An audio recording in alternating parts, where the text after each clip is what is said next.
निकाल्नु होला है।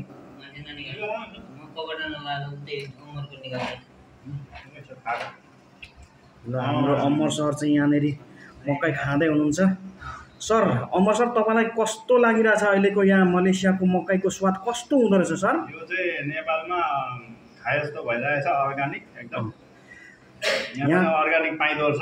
हजुर हजुर, यहाँको मलेसियाको मकै पनि नेपालको जस्तै टेस्टी हुँदो रहेछ सर? ओहो, सेम सेम हावापानी अहिले गरम याम छ नेपालमा नि, मकै चाहिँ हुने सिजनै हो नि त।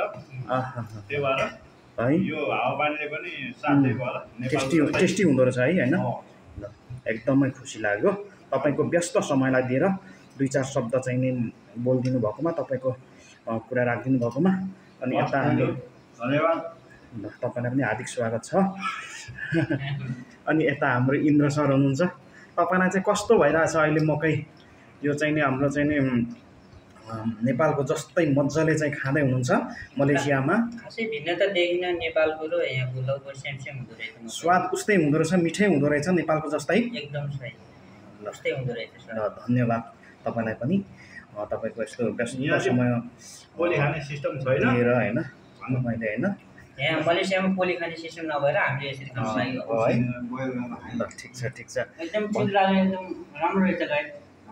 भनेपछि यहाँ चाहिँ पोली खाने चाहिँ सिस्टम नभएको कारणले चाहिँ उसिनेर खाँदै हुनुहुन्छ आगोको समस्याले गर्दाखेरि, होइन? ल ठिक छ ठिक छ।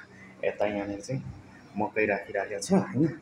कस्तो कस्तो दाम। यो चाहिँ चाउमिनको लागि अन्डा, चाउमिनको लागि अन्डा रेडी भइरहेछ। हाम्रो चाउमिन पाक्दैछ, एक चाउमिन पाक्दैछ, होइन? यहाँ हाम्रो सलाद रेडी भइरहेछ। ठिक छ ठिक छ।